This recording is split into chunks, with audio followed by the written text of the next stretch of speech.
কখনো শুনেছেন third eye বা তৃতীয় নয়ন? অনেকেই বলে এর মাধ্যমে মানুষ অদৃশ্য সত্য দেখতে পায়। আজকে জানব আসলে থার্ড আই কি। তৃতীয় নয়নের ধারণা এসেছে হিন্দু ও বৌদ্ধ দর্শন থেকে। সংস্কৃতে একে বলা হয় আজ্ঞাচক্র, যেটি দুই ভ্রুর মাঝখানে কল্পনা করা হয়।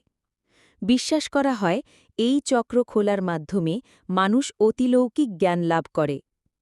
আধ্যাত্মিক অর্থ: থার্ড আই আসলে কোনো বাস্তব চোখ নয়, এটি প্রতীক, অন্তর্দৃষ্টি, আত্মিক জ্ঞান এবং গভীর উপলব্ধির। বলা হয় যখন এই চোখ খুলে যায় তখন মানুষ ভেতরের সত্য ও মহাবিশ্বের রহস্য বুঝতে পারে। বিভিন্ন ধর্মে, হিন্দু ও বৌদ্ধ ধর্মে এটি ধ্যানের মাধ্যমে জাগ্রত হয়। সুফিবাদে একে বলা হয় হৃদয়ের চোখ বা বাসিরা, মানে মানুষের হৃদয় যখন পরিশুদ্ধ হয় তখন সে আল্লাহর নূরের মাধ্যমে সত্যকে দেখতে পারে। পাশ্চাত্য দর্শনে একে বলা হয় মাইন্ডস আই বা ইনার আই। ইসলামের দৃষ্টিকোণ: কুরআনে থার্ড আই শব্দ নেই, কিন্তু আল্লাহ বলেছেন চোখ অন্ধ হয় না, বরং বুকের ভেতরের হৃদয় অন্ধ হয়ে যায়।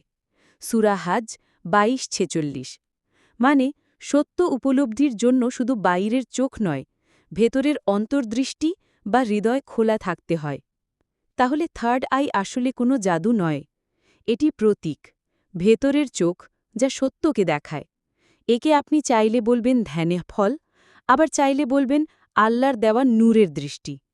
যদি বিষয়টা আপনার ভালো লেগে থাকে, ভিডিওটি শেয়ার করুন আর কমেন্টে লিখুন আপনি কি বিশ্বাস করেন মানুষের তৃতীয় নয়ন সত্যিই খোলে।